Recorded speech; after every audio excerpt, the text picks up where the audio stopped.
ღვთის გამოვლენა მთელი სამყაროს გარდა არის ის მდგომარეობა, რაც თითოეულ ადამიანამდე მიდის, თითოეული ადამიანის ცხოვრება საღვთო ისტორია. თითოეული ადამიანისათვის ცალკე ისტორია არსებობს, ცალკე ისტორია იწერება. არ აქვს მნიშვნელობა ეს ქრისტიანია, არა ქრისტიანია, მორწმუნეა, ურწმუნოა, საცხოვრობს, სულ ერთია, განათლებულია, გაუნათლებელია, ჯანმრთელია, ავადმყოფია.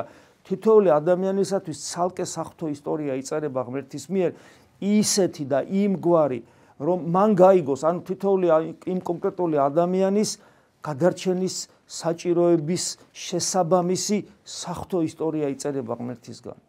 მაგრამ ადამიანები ამას ვერ ვცნობ, ვერ ვკითხულობთ ამას. და ის რომ ხანდახან ადამიანს აქვს ილუზია, აი ასე რომ წარმართულიყო ჩემი ცხოვრება, მაშინ მე უფრო ესე იგი მივხვდებოდი ან გავიგებდი. არა, ეს დღევანდელი ეს სახარებისეული სიუჟეტი ამას გვეუბნება, რომ გარეგანს მნიშვნელობა არ აქვს, როგორ მოიქცევი. 9 კეთროვანი, კეთრი, უკურნებელი, სასიკვდილო განაჩენი. უფალი სიტყვით ეუბნება განიკურნე და განიკურნებიან. და ის 9 მადლობასაც კი არ ეუბნება. და აგერ მეორე წუთში დედაკაცს ეუბნება ძაღლი ხარო, როცა შვილი განმიკურნე ეუბნება და ის დედაკაცი მიუხედავად იმისა, რომ ესეც საშინელებას ეუბნება, ადგება და მაინც ესე იგი მას აღიარებს. ანუ იმის თქვა მინდა, რომ ფორმას არ აქვს მნიშვნელობა, მაგრამ მადლიერებით მოექცა, მადლიერების ყველა პირობა მისცა და მადლიერება არ ქონათ. აქ კიდე ყველა პირობა ქონდა იმ დედაკაცს, რომ ეს ვინ არისო და გაქცეულიყო, მაგრამ პირიქით.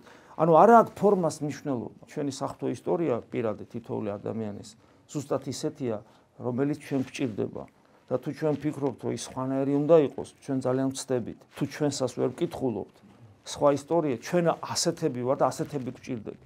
და ეს არის სწორედ სიბრძნე საღვთო, რომ დავინახო, მე უნდა დავინახო, რომ რაც ჩემს გარშემო და ჩემს თავზე და ჩემს შიგნით ხდება, ეს ხდება იმიტომ, რომ მე მჭირდება ასე. თუ ამას ვერ დავინახავ, მაშინ ჩვენ ქრისტიანები არა ვართ.